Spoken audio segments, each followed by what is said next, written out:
La matinale de Radio Classique avec David Abiker. 7h41 sur Radio Classique, j'allais dire 8h, mais non, 7h41, c'est le temps de retrouver Christian Macarian pour l'Écho du Monde. Christian, bonjour. Et bonjour David.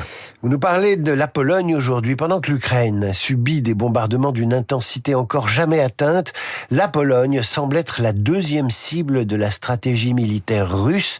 Pourquoi le territoire est-il visé et à quels objectifs correspond cette nouvelle agression ? Eh bien, l'Ukraine, on le sait, affronte une phase très critique du conflit. Elle essuie des bombardements très massifs dans le cadre d'une attaque de grande envergure effectuée avec des missiles de croisière, car ils sont beaucoup plus précis que les missiles balistiques. Dans la nuit de mardi à mercredi, cette semaine, au moins 26 personnes ont été tuées, dont 3 enfants.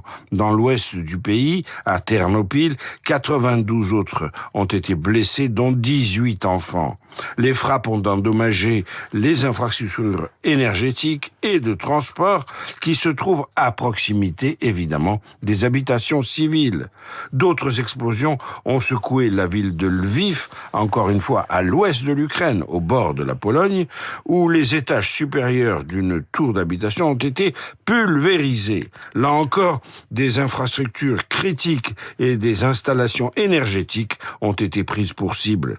Mais cette fois, des avions polonais et alliés ont été déployés très tôt mercredi matin afin d'assurer la sécurité de l'espace aérien de la Pologne, pays à son tour menacé par de très sourdes manœuvres de sabotage russe. Alors, quelle est la nature de la menace que la Russie fait peser sur l'allié polonais en Europe ?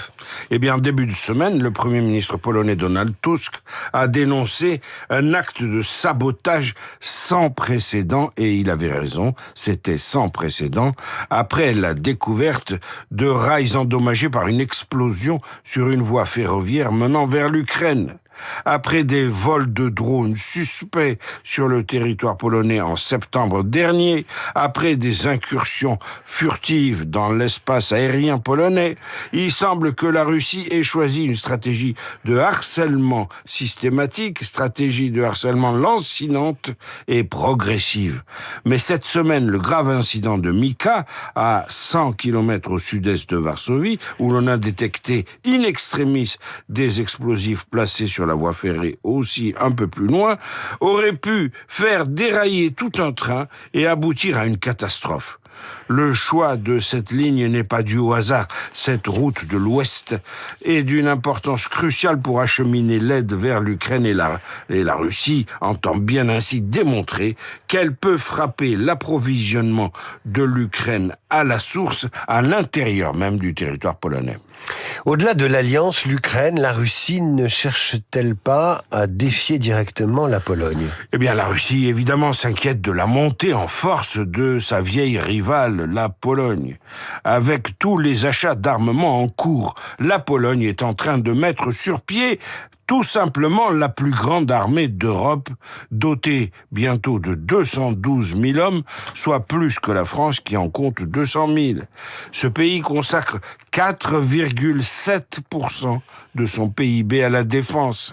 C'est la proportion la plus élevée des pays de l'OTAN et c'est plus que la dépense consacrée à l'éducation, à la santé ou à tout autre secteur public.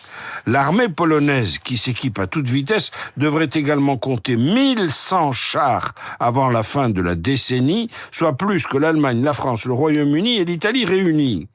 La défense, entièrement liée à la menace historique représentée par la Russie, est un sujet de consensus national et de plein consentement à l'impôt en Pologne.